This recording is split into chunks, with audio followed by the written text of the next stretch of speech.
Welcome back to my YouTube channel, everyone. I think today marks the 65 of me posting a video journal on YouTube. And as I said yesterday evening, that once I'm done with shooting the video journal for yesterday, that I will try as much as possible to read for 2 hours to make it the first 2 hours that I was able to get last week, which I was able to do. And in doing that, I was able to complete my 10th book of the year, the Warren Buffett Way, and I started my 11th book of the year yesterday, also the margin of safety. So I started that book also, and right now I'm currently on my 11th book. And today I was able to read. I think I've been able to read for over an hour today. I'll still try as much as possible to push towards 2 hours before the day is over. And the lesson I've learned so far, he mostly talks about value investing, which is something I'm not new to, because what I've been reading so far, I've been talking more and more about value investing, meaning the words value investing is mean investing in a company and not investing in the stock because of the quotation of what you think that the price is cheap or the price is expensive. So it's more knowledge on that and how to go about doing that.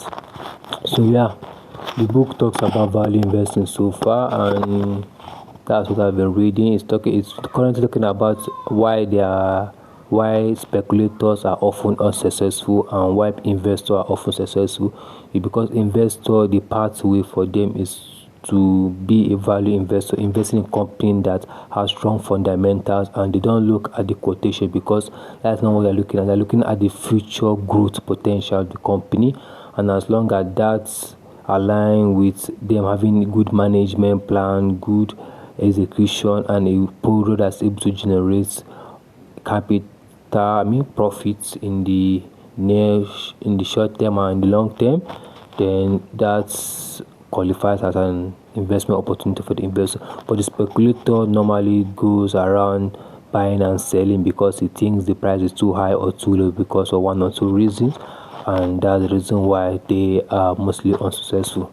So that's the insight I was able to gain today from reading the margin of safety.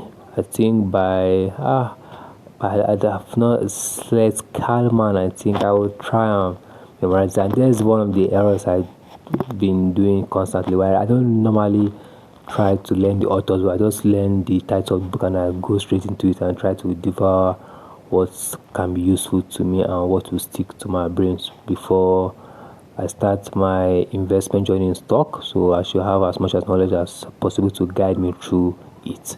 And yeah, today I talked about yesterday that today I'm going to start a new challenge for myself, following my strategy to the letter for the next 75 days.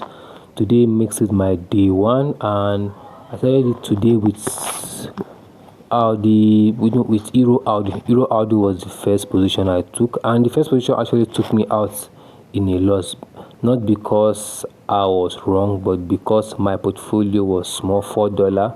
So where I entered, I had a first entry, but the candlestick formation was now looking like, okay, it might not go to my low entry, which was like 30 pips below the entry I took.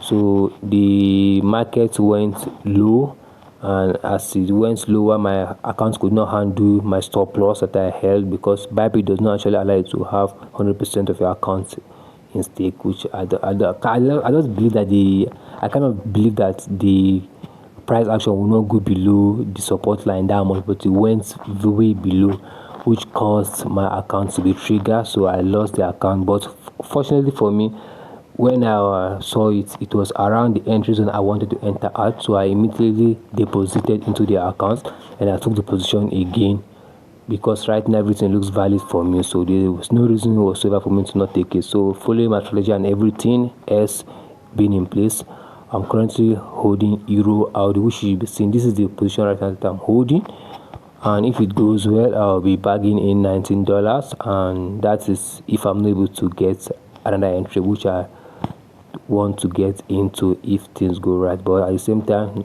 I don't know what's gonna happen, but I think this is the right position for me to be in right now. And yeah, so that's it for my trading.